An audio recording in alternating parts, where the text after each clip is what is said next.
It's the Mr. G history. Won't you come and learn with me?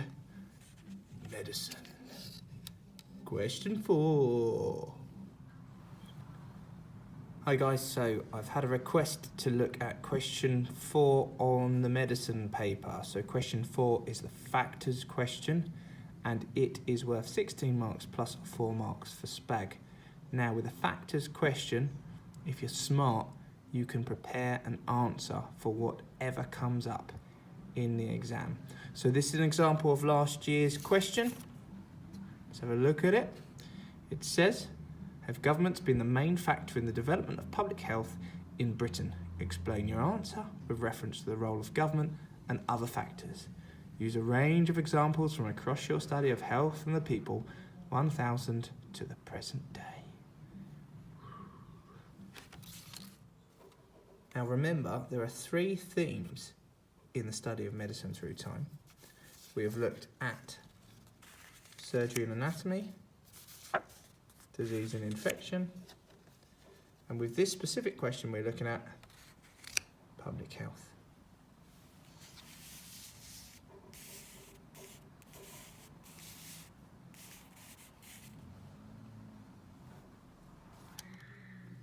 So the first thing to remember is that there are 7 different factors that we can talk about.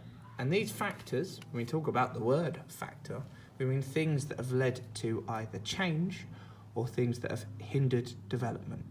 So we've got government, science and technology, communication, war, religion, and then luck. As well as our number 1 trump factor that we can always talk about. Individual genius. So, if you're familiar with all of the individuals from each time period, you can always use that knowledge in this question. Now remember, this question's asking you to talk about a range of time periods, so ideally we want to consider factors spanning from the medieval, Renaissance, industrial, and the 20th century. Okay, so let's look at actually answering this question. So you'll see that they've given you one factor that you must talk about, which is government. And of course, we have our other factor that we know we can always talk about, which is individual genius. So let's look then at what we're going to do with this. Now, the structure for this answer is pretty simple. We start with an introduction. We talk about factor 1, factor 2, and then finish with a conclusion. So, let's look at the introduction. The introduction needs to be fairly simple. Okay, I've addressed the question in the answer straight away.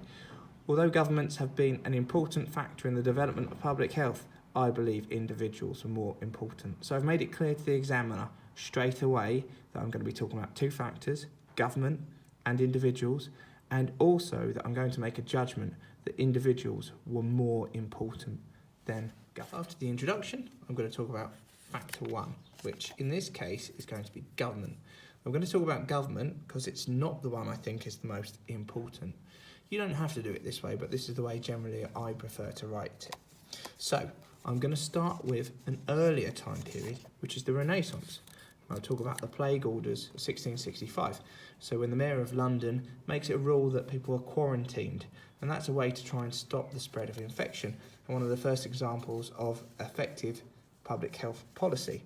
I'm then going to move on in time periods and talk about the Public Health Acts of 1848 and 1875.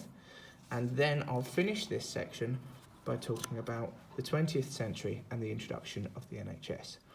So notice with this factor, I have talked about 3 different areas, possibly 4 because there's 2 different things there. And I've talked about 3 different time periods. So I'm not just talking about one, but how it's developed over time. Next, we're going to talk about factor 2, which is the one we can always talk about, individuals. And I'm going to make it clear in my answer that I think individuals were more important. Now, I can't really start with the Renaissance, so instead I'm going to start with Chadwick and discuss his surveys, which prompted the 1848 Public Health Act, and then also Snow's discovery of the Broad Street pump, which leads to the Second Public Health Act. I'm then going to move on in time periods and discuss Beveridge, who creates the Beveridge Report, and Bevan. And Bevan then is the one that, following the Beveridge Report, introduces the NHS. I'm then going to end with the conclusion. Now, this is sometimes quite tricky because what a lot of you guys do is you just tend to repeat the information for one of your factors rather than saying why one factor is more important than the other factor. So what we're looking for in the conclusion is explaining why individual genius has been more important in the development of public health than government. So I might look at things like the fact that Chadwick and his discoveries actually lead to the 1848 Act. Without him, then there wouldn't have been anyone prompting this act to happen. So if he hadn't made his discoveries, there'd be no reason for that. People would still be following laissez-faire ideas, and the dirty party would still be successful. Snow, without Snow's discovery about the link between dirt and disease from the Broad Street pump, it's unlikely that there would have been a new Public Health Act. And then Beveridge's report, which was read by Bevan, led to Bevan introducing the NHS. So all of these government acts were a result of these individuals. And if it wasn't for these individuals, it's unlikely the government would have been prompted to pass these acts. So by finishing that off, explaining two factors in detail and a detailed conclusion, I'll get level 4 and hopefully around 16 marks. That's how you answer this question. Good luck, guys.